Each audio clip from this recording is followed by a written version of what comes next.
ನಮ್ಮ ಬಾಗಲಕೋಟೆ ಒಳಗ ಬಸವ ಸಂಸ್ಕೃತಿ ಅಭಿಯಾನ ಅಂತೇಳಿ ಅನ್ನುವಂಥದ್ದು ಒಂದು ಕಾರ್ಯಕ್ರಮ ಮಾಡಕತ್ತೇವ್ರಿ. ಇದು ಬಸವ ಸಂಸ್ಕೃತಿ ಅಭಿಯಾನ ಅಂತಂದ್ರ ಅಪ್ಪ ಬಸವಣ್ಣನವರಿಗೆ ಸಾಂಸ್ಕೃತಿಕ ನಾಯಕ ಅನ್ನುವಂಥದ್ದನ್ನ ಬಿರುದು ಈಗ ಗಣ ಸರ್ಕಾರ ಒಂದು ವರ್ಷದಿಂದ ಕೊಟ್ಟೈತಿ. ಅದರ ಸಂಭ್ರಮಾಚರಣೆಯನ್ನ ನಾವು 38 ಜಿಲ್ಲೆಯೊಳವರು ಕೂಡ ಇದು ಪ್ರತಿಯೊಂದು ಜಿಲ್ಲೆಯವರು ಈ ಆಚರಣೆಯನ್ನು ಮಾಡಕತ್ತೇವೆ. ನಮ್ಮ ಜಿಲ್ಲೆಗೆ ನಾಳೆ 10ನೇ ತಾರೀಕು ಬುಧವಾರ ದಿವಸ ನಮ್ಮ ಜಿಲ್ಲೆಗೆ ಈ ರಥ ಬರತೈತಿ. ಅದರ ಸಂಭ್ರಮಾಚರಣೆ ಅದರ ಕಾರ್ಯಕ್ರಮದ ರೂಪರೇಷೆಗಳನ್ನ ಈಗ ಇಡೀ ದಿವಸ ಐತ್ರಮ್ಮ ಇದು. ಇಡೀ ದಿವಸ ಇರ್ತೈತ್ರಿ.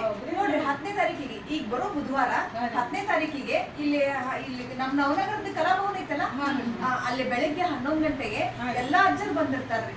ಒಂದ ಸ್ಟೇಜ್ ಮೇಲೆ ಎಲ್ಲಾ ಅಜ್ಜರು ಇರ್ತಾರ. ಅವ್ರ ವಿದ್ಯಾರ್ಥಿಗಳೊಂದಿಗೆ ಸಂವಾದ ಮಾಡ್ತಾರ್ರಿ. ವಚನ ಸಾಹಿತ್ಯದ ಬಗ್ಗೆ ಯಾವ ಪ್ರಶ್ನೆ ಬೇಕಾದ್ರೂ ಕೇಳ್ಬೋದು ತಾವು.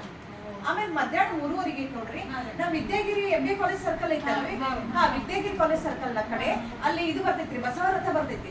ಅಲ್ಲಿ ನಾವು ಬಸವರಥದೊಂದಿಗೆ ಎಲ್ಲಾ ಅಜ್ಜರ ಜೋಡಿ ಪಾದಯಾತ್ರೆ ಮಾಡೋದಿರ್ತೈತ್ರಿ ಕಲಾಭವನದವರೆಗೂ. ಅದನ್ನ ಯಾಕೆ ಇಟ್ಕೊಂಡ್ ಬರ್ಬೇಕಮ್ಮ?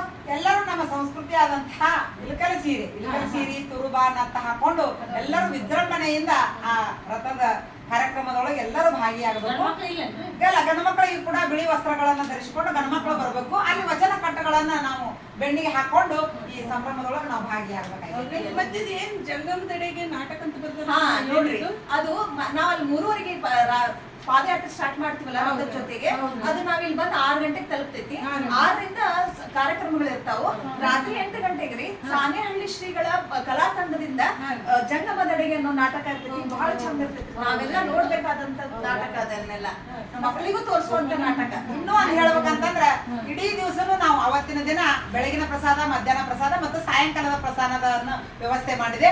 ನೀವು ಎಲ್ಲರೂ ನಿಮ್ಮ ಆಜುಬಾಜು ಇದ್ದಂತವ್ರನ್ನು ಮತ್ತು ನಿಮ್ಮ ಮನೆಯಲ್ಲಿ ಬಂಧು ಬಳಗನ್ನು ಕೂಡ ನೀವು ಕರೆಸ್ಕೊಡ್ರಿ. ಈ ಎಲ್ಲಾ ಸಂಭ್ರಮಾಚರಣೆಯೊಳಗೆ ಎಲ್ಲರೂ ಕೂಡಿ ಈ ಬಸವರಥವನ್ನು